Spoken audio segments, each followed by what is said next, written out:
स्वागत है आप सभी का। आज के इस कुंडली विश्लेषण के अंदर 2-3 चीज़ों के ऊपर चर्चा करेंगे।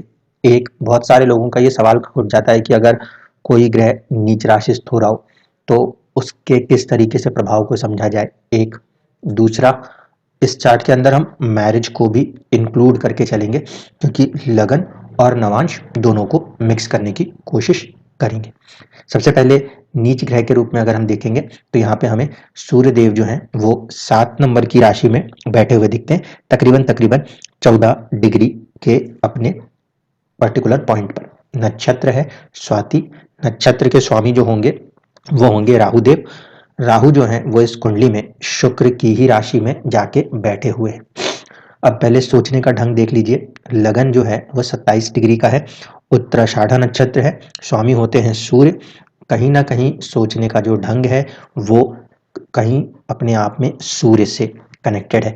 व्यक्ति के अंदर कहीं ना कहीं किसी रूप में एक आत्मबल मौजूद होना चाहिए। अब देखिए यहाँ पे चुनौती कैसी है। सूर्य जो कि आत्मबल को दर्शाते हैं, वो खुद सोचने का ढंग तो बन रहे हैं, लेकिन नीच राशिस्थ। जब नीच राशिस्थ कोई ग्रह होता है तो इसका अर्थ पहले समझ लीजिए। इसका अर्थ होता है कि जीवन के अंदर किसी न किसी रूप के संघर्ष से व्यक्ति को बाहर आना पड़ेगा। क्यों? क्योंकि राशियां जो होती हैं वो एनवायरनमेंट को बताती हैं। जब कोई ग्रह उच्च या नीच होकर बैठेगा तो वो एनवायरनमेंट में बैठा हुआ है। ऐसी स्थिति में सूर्य जो हैं वो यदि नीच राशिस्थ हो रहे हैं तो इसका अर्थ है कि कहीं ना कहीं जिस सराउंडिंग से व्यक्ति को बाहर आना है वहां पे कुछ चुनौतियों का सामना करना पड़ेगा। ठीक है। अब पोटेंशियल जो है सूर्य वो इस कुंडली में 9th हाउस लॉर्ड है। इसका मतलब है कि जिनका भी चार्ट है उनका एक नजरिया धर्म के प्रति या अपने पिता के प्रति भी कनेक्ट होगा। यह अलग बात है कि सूर्य आपको नीच राशिस्थ दिखाई दे रहे हैं, लेकिन क्योंकि पूरी तरीके से सोचने का ढंग जो हमारा लगन है वो बहुत ही क्रूशियल इंपॉर्टेंट रोल प्ले करता है, तो उसका लाभ भाव में बैठना जीवन के अंदर एक आर्थिक उन्नति के सपने के साथ व्यक्ति आगे बढ़ने में सक्षम हो सकता है। क्योंकि सूर्य, अब यहाँ पे मैं सूर्य को लगन के लॉर्ड के रूप में नहीं देख रहा, नॉर्मल सूर्य के रूप में कह रहा हूं। क्योंकि सूर्य जो कि अपने आप में आत्मबल को दर्शाने वाले ग्रह हैं, उनका नीच राशिस्थ जाके बैठना इस बात को इंगित करता है कि व्यक्ति अपने जीवन के संघर्ष के कारण अपने आप को खुल के बाहर लाने में इतनी आसानी से सक्षम नहीं होगा। लेकिन नीच ग्रह के साथ वहीं पर यदि कोई दूसरा ग्रह ऐसा आके बैठ जाए जो उच्च होता हो तो नीच ग्रह का नीच भंग हो जाएगा। अब ऐसे स्थिति में किसी एक को प्रभावित होना पड़ेगा। समझ लीजिए, इस बात को फिर से कह रहा हूं। अगर किसी कुंडली में ऐसी स्थिति बन जाती है जहां पे एक ग्रह नीच है और वहीं पे दूसरा ऐसा ग्रह बैठ गया जो कि उच्च राशिस्थ है, तो ऐसे कंडीशन में उच्च और नीच दोनों ही प्रभाव कहीं ना कहीं उस भाव के ऊपर खड़े हो जाएंगे। जब सूर्य नीच राशिस्थ हो रहे हैं वहीं पे शनि उच्च राशिस्थ हो रहे हैं, इसका क्या अर्थ निकालेंगे। शनि क्या है? Hard working nature. तो जिनका भी चार्ट है वो अपने हार्ड वर्किंग नेचर के दम पर कहीं ना कहीं जो अपना कॉन्फिडेंस का फैक्टर हमें लगता है, सूर्य का फैक्टर जो हमें लगता है कि कम पड़ रहा है, उसको बैलेंस करने लगेंगे। और इस पर्टिकुलर कंडीशन में जो सूर्य की नीचता का प्रभाव है, अगर उसको देखा जाए तो वो कहाँ पे शिफ्ट हो जाएगा? वो प्रभाव शिफ्ट होगा शनि के किसी एक भाव पे, या तो साहस पराक्रम पे हो जाए या फिर मनी मैटर्स पे हो जाए, वेल्थ के ऊपर हो जाए, सेकंड हाउस के अंदर आ जाए, कुटुंब के अंदर आ जाए। ठीक है। तो हार्ड वर्किंग नेचर वाला प्लेनेट उच्च होगा, वो अपने तरफ से खूब मेहनत करवाएगा और मेहनत करवा के व्यक्ति के अंदर एक कॉन्फिडेंस को दोबारा खड़ा कर सकता है। स्पेसिफिकली इसलिए समझा रहा हूं, जब कभी भी कोई ग्रह नीच हो जाए तो आप लोग उसके नीच भंग के लिए कभी कभी ये देखते हो कि उसका राशि स्वामी केंद्र में आके बैठ जाए तो नीच भंग होगा। अगर केंद्र में ना बैठता हो तो उसी राशि के अंदर या उस राशि के ऊपर वहां उच्च होने वाले ग्रह का प्रभाव हो तो भी वो इस एनवायरनमेंट को संभालने की कोशिश करेगा। इसलिए कहा कि दोनों चीजें मिक्स हो रही हैं। सूर्य का वहां बैठना जहां उस भाव में उस राशि में नीचता दिखा रहा है, वहीं पे शनि का बैठना उस अभाव को भी अपने प्रभाव से बैलेंस करने की कोशिश करता है। तो यहाँ पे इस चीज को समझिएगा, ये एक प्रकार का नीच भंग राजयोग है, जहां व्यक्ति पहले अपने को किसी कॉन्फिडेंस में कम आंकता है आगे जाकर इतनी मेहनत करता है कि वो सक्सेस हासिल कर ले। एक चीज हुई। दूसरा फैक्टर चंद्रमा। चंद्रमा बैठे हैं सेकंड हाउस में, यानी कि लाइफ के अंदर कभी ऐसा स्टेट आएगा जहां पर अगर वेल्थ की कमी होगी तो व्यक्ति फिर वेल्थ को बनाने के लिए आगे बढ़ जाएंगे। प्रश्न ये भी था इनका कि चंद्रमा का सेकंड हाउस में बैठना कैसा है। देखिए, चंद्रमा जैसा ग्रह जो कि लिक्विड मनी को भी रिप्रेजेंट करता है, उसका सेकंड हाउस में बैठना अच्छा माना जाता है।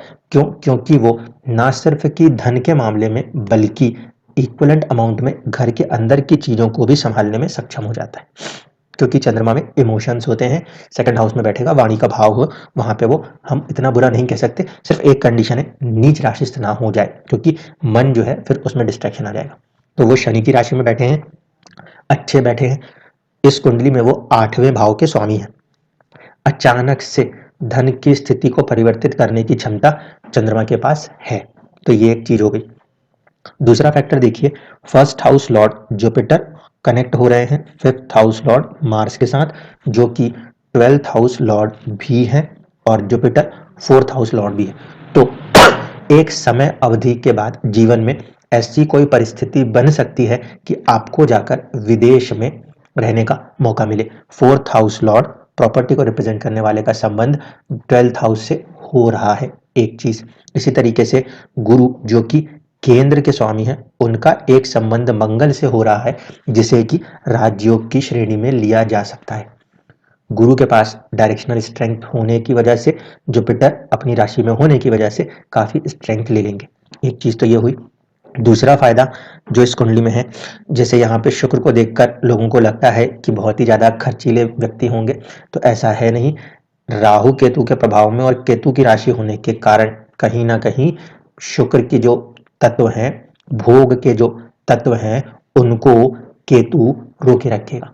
शुक्र भी वहां पे उतने ही बली हैं, लेकिन केतु की राशि में होने के कारण केतु यहाँ पे बलवान होकर चीजों को कंट्रोल कर लेगा। ये एक प्लस पॉइंट नजर आता है। ठीक है, तो ये तो हो गई कुंडली से ऊपर ऊपर की बातें। आपका प्रोफेशन का लॉर्ड 10th हाउस लॉर्ड कहें तो उसका संबंध अपने आप में लाभ भाव से है, लेकिन वहां पे उसे शनि और सूर्य के प्रभाव को लेकर चलना था। गवर्नमेंट जॉब में एंट्री होना और उसके बाद वहां से ऑलमोस्ट उसके मिलके भी वहां से नहीं मिलने की एक्चुअल रीजन जो है, उसको अगर समझने जाएंगे तो स्ट्रेंथ ऑफ द प्लेनेट में विमशोपक बल में सूर्य थोड़ा सा वीक पड़ रहे थे। ठीक है, षडबल में तो सूर्य बलवान है, षडबल में तो वो लाभ के ऊपर अपना प्रभाव छोड़ेंगे, भाग्य कहीं ना कहीं आपको लाभ कराने में सक्षम होगा, लेकिन वो विमशोपक बल में अपने आप को इतना स्ट्रेंथ नहीं दे पाए, जिस वजह से चीजें हाथ में आकर भी चली गई। तो ये तो पहली कंडीशन हुई। दूसरी चीज जिसको हमें ध्यान रखना है वो ये कि नवमांश के अंदर आते हैं, मैरिज वाली चीज को बात करते हैं। ये जो 7th हाउस लॉर्ड है, इसकी स्थिति को यहाँ पे कुछ लोग देख रहे हैं नीच के सूर्य और शनि के साथ, दोनों ही पृथकतावादी ग्रह हैं, तो उसका प्रभाव मैरिज लाइफ के ऊपर पड़ना तय है। लेकिन जब हम केस को लगाते हैं तो हमें ध्यान रखना है, यहाँ पे इस भाव के ऊपर पाप प्रभाव कितने हैं। इस भाव के ऊपर पाप प्रभाव के नाम पर अगर देखें तो वो प्रभाव है आपके मंगल की दृष्टि का। जातक या जातिका जिनका ये चार्ट है वो मांगलिक है। ठीक, मांगलिक प्रभाव सिर्फ इतना सा ही रख सकता है कि थोड़ा सा दूर रखे, क्योंकि मंगल एक सेपरेटिस्ट नेचर का प्लेनेट है। गुरु एक शुभ ग्रह है, उनकी दृष्टि भी सप्तम भाव पर पूर्ण रूप से पड़ रही है।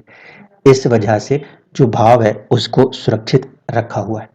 और नवांश में आ जाइए, नवांश के अंदर देखेंगे तो एक शुभ ग्रह शुक्र की दृष्टि सप्तम भाव पर है और सप्तम भाव का स्वामी बुध वहीं पे बैठा हुआ है।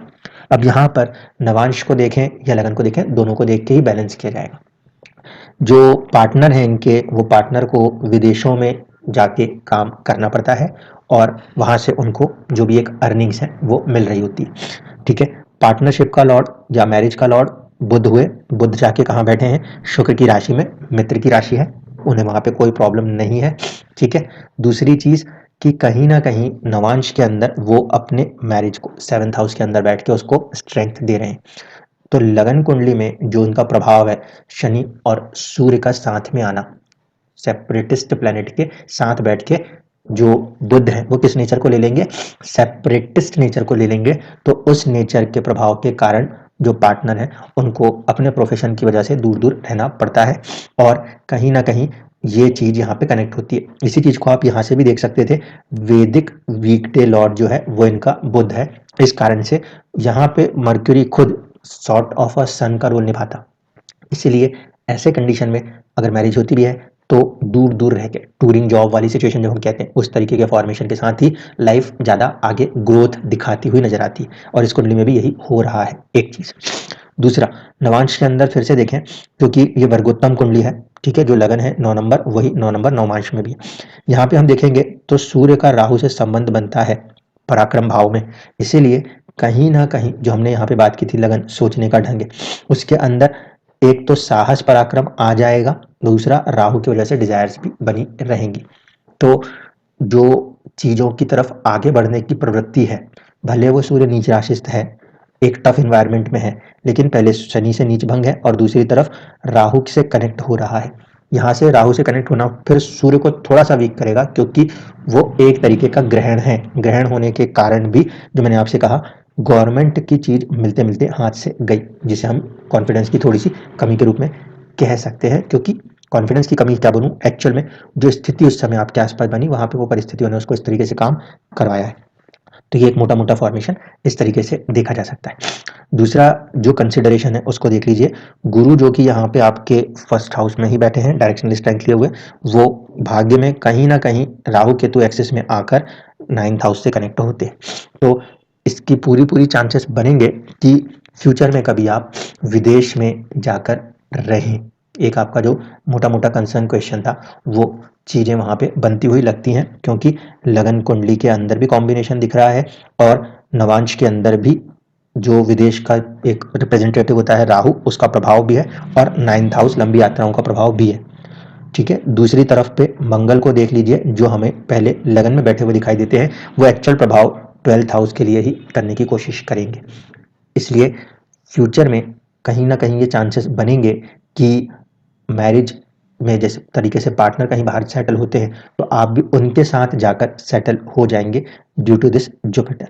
दशा की बात करें इस समय, तो नॉर्मल विमशोत्तरी से अगर देखा जाए, आपके ऊपर गुरु की दशा का प्रभाव है, जो कि 2035 तक चलेगा।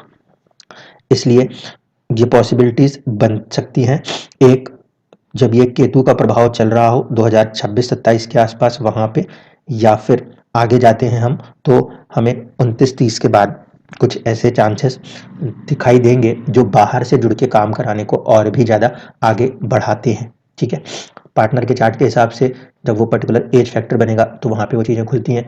इसी तरीके से यहाँ पे जिस तरीके का केतु है, तो हम यहाँ पे आपको एज ऑफ 42 से 48 के बीच में बाहर की मूवमेंट के लिए हो सकता है कि कुछ ना कुछ ग्राउंड्स आपके बनते हुए दिखाई दें, क्योंकि राहु का जो एज होता है हम उसको 42 पे ओपन होता हुआ मानते हैं, और केतु जो है वो 48 के आसपास। और यहाँ पे आप 2035 तक जुपिटर की ही दशा में है, जो डायरेक्शनल स्ट्रेंथ लिए हुए है और प्रॉपर्टी को बनाने का पूरी तरीके से प्रयास करेगा। क्योंकि अगर दशा के रूप में भी देखेंगे तो ये चौथी दशा है जिसका काम है चीज़ों को आपके लाइफ के अंदर सेटल करना, 6 तारा दशा। तो ये चीज़ आपके लाइफ के अंदर पॉसिबल है, और पहले भी आप कभी विदेश में गए हैं, वापस जरूर आ गए, लेकिन भविष्य में जाकर 42 की एज के बाद से कभी भी आपके पास वो पोटेंशियल आ सकता है कि विदेश में लंबे समय तक सेटल होने का मौका आपको जिंदगी में देखने को मिल जाए। धन्यवाद।